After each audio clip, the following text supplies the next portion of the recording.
Bonjour et bienvenue dans mon journal de lecture. Aujourd'hui, Le Dieu vagabond, une bande dessinée de Fabrizio Dori.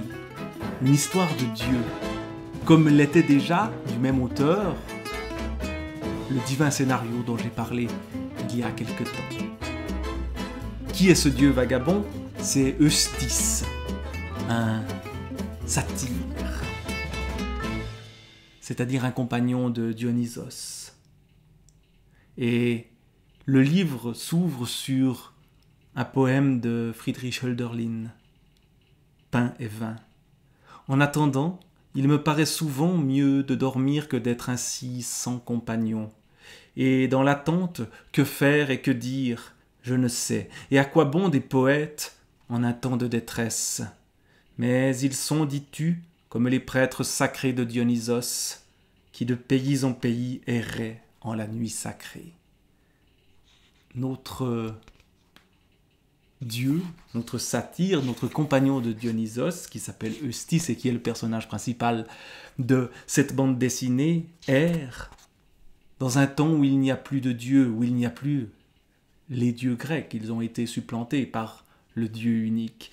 Il vit dans un champ de tournesol, près d'une route, près de lieux où on s'arrête pour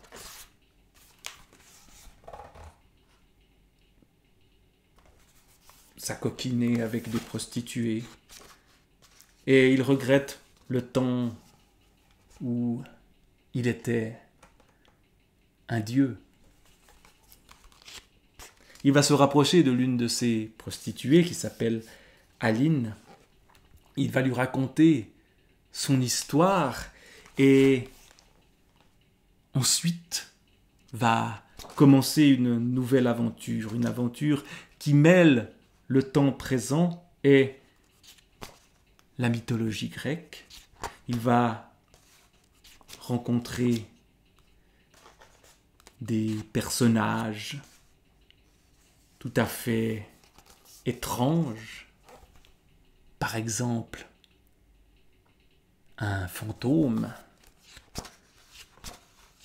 ou la déesse de la magie. Hécate, on voit ce mélange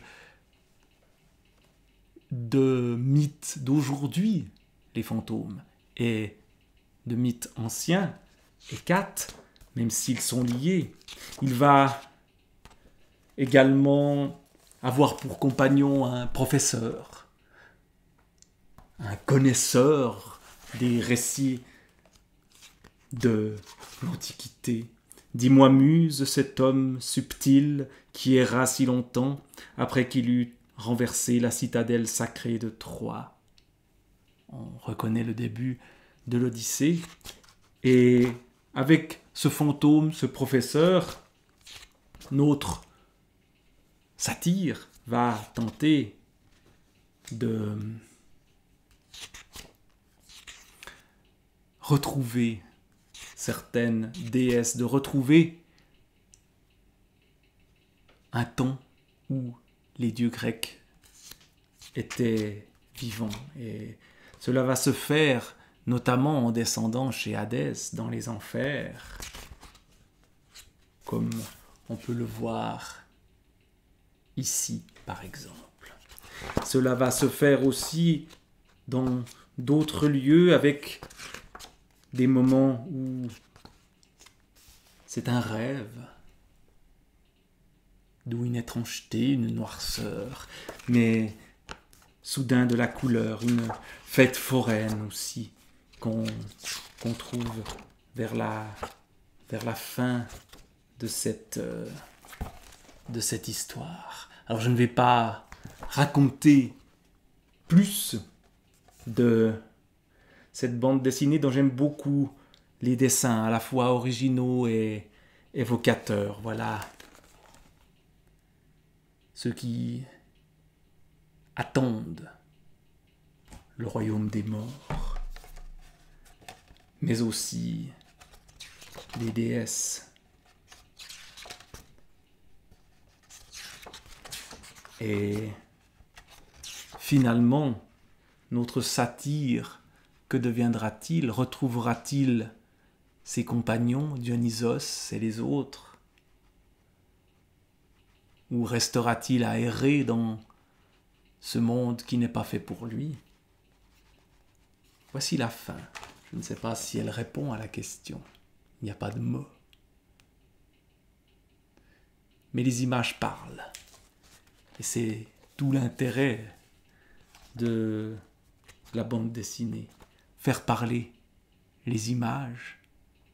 Au fond, moins il y a de mots, plus une bande dessinée est réussie. En tout cas, celle-ci est réussie. Et elle ne s'embarrasse pas de trop de mots. Les yeux vagabonds, Fabrizio Dore.